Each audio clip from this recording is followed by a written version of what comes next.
হাওড়ার বাঙালপুরে বাগরোল বাচ্চাকে পেয়ে বন দফতরের কর্মীদের হাতে তুলে দিলেন গ্রামবাসীরা। রাজ্য প্রাণী বাগরোল নিয়ে সচেতনতায় যে কাজ হয়েছে তার নজির মিলল হাওড়া বাঙালপুরে।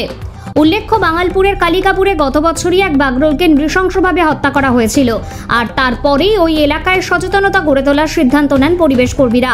সেই সিদ্ধান্ততে যে কাজ হয়েছে তার নজির মিলল এবার।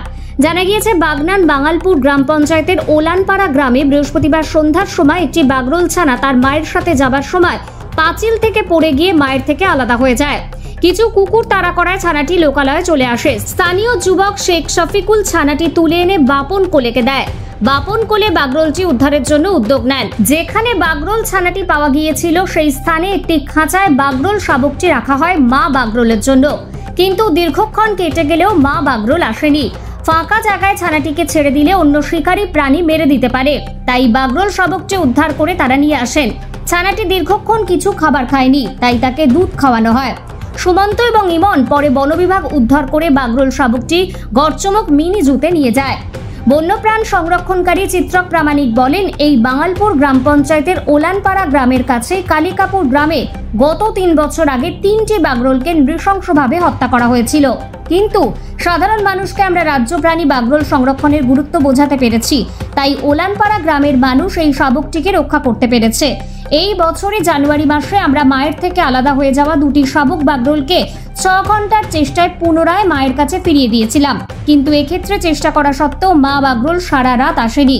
হয়তো মা বাগরোল অন্যত্র সরে গেছে, তাই উদ্ধারের প্রয়োজন হলো। ব্যুরো রিপোর্ট 24 ঘন্টা খবর। আমরা এখন আছি বাঙালপুর অঞ্চলের অন্তর্গত ওলনপাড়া গ্রামে। আজকে বিকেল 5:30 নাগাদ শেখ শফিকুল দা দেখতে পায় যে একটি বাগরোল ছানা রাস্তায় ঘোরাঘুরি করছে।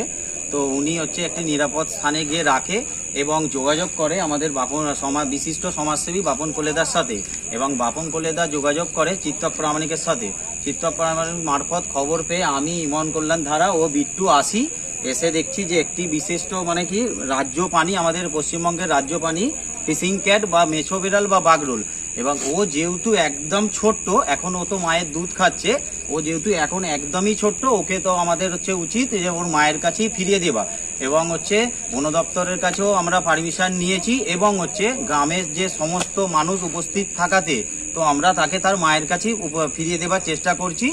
যেহেতু বাগরোল একটা উপকারী কি, যে বাগরোল আমাদের গ্রামে থাকার কারণ বাগরোল থাকলে যে বিষাক্ত যে সাপ, কেউটে, চন্দ্রবড়া এদেরকে খেয়ে আমাদের গ্রামের সকল মানুষদের রক্ষা করে এই বাগরোল। তো বাগরোলকে রক্ষা করা আমাদের সবার কর্তব্য। এটাই বলবো যে ওর মায়ের কাছে আমরা ফিরিয়ে দেওয়ার জন্য চেষ্টা করছি। এরপরে ধন্যবাদ।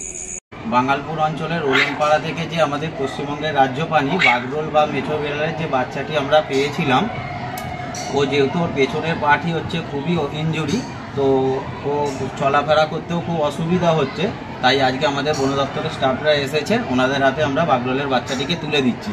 তার সাথে এই গুড়িয়াল মাজরাগাটাও আমরা রেস্কিউ করেছিলাম, এও ইনজুরি আছে, তাই এটাকেও আমরা বন দপ্তরের হাতে তুলে দিচ্ছি।